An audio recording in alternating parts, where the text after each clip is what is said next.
In the epic world of House of the Dragon, the battle for power and dominance hinges on the control of critical resources such as dragons, competent armies, and prime territory. These elements are not just fantastical plot devices, they represent strategic assets that can make or break a ruler's reign.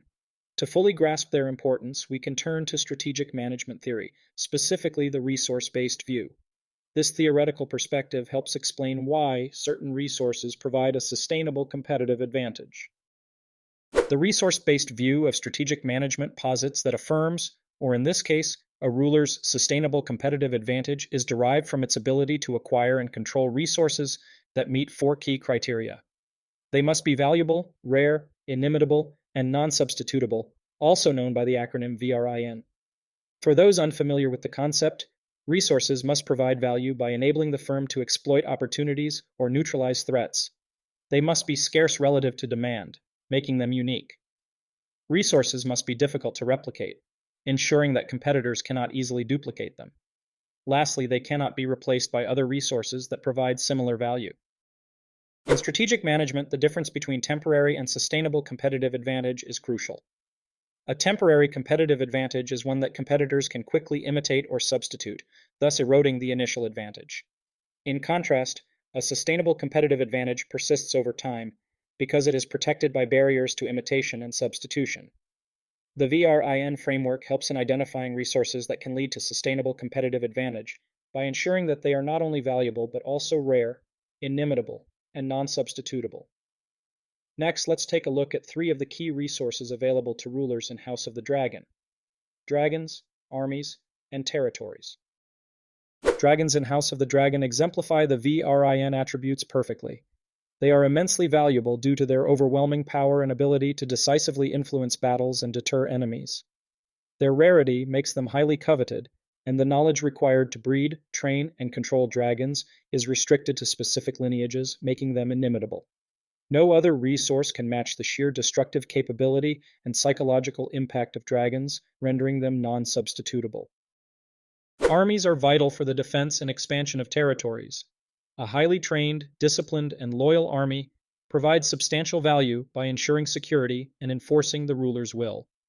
While armies are common, those with exceptional training, equipment, and loyalty are rare. The process of building and maintaining such an army involves significant time and resources, making them inimitable. Other forms of power, such as political or economic influence, cannot fully substitute the physical and strategic presence of a strong army. Territories provide essential resources like food, minerals, and strategic locations.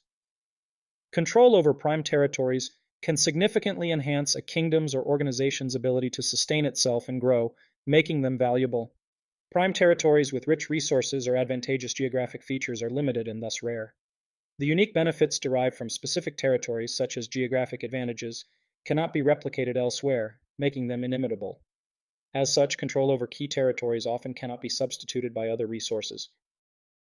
In terms of strategic strength, dragons hold the top position due to their unmatched destructive power, rarity, and the significant psychological advantage they confer. They are followed closely by armies, whose value lies in their ability to secure and expand territories, enforce the ruler's will, and provide physical defense. Although not as immediately impactful as dragons, a loyal and well-trained army is essential for maintaining long-term control. Prime territory, while fundamental to sustaining a kingdom, ranks third. It provides the necessary resources for survival and growth, but lacks the immediate power and deterrent capabilities of dragons and armies. Nonetheless, control over prime territories is indispensable for leveraging long-term strategic advantages. An example of a resource that would lead to a temporary advantage in House of the Dragon could be the temporary allegiance of a powerful but fickle ally. Suppose a ruler secures the support of a formidable but untrustworthy noble house or mercenary group.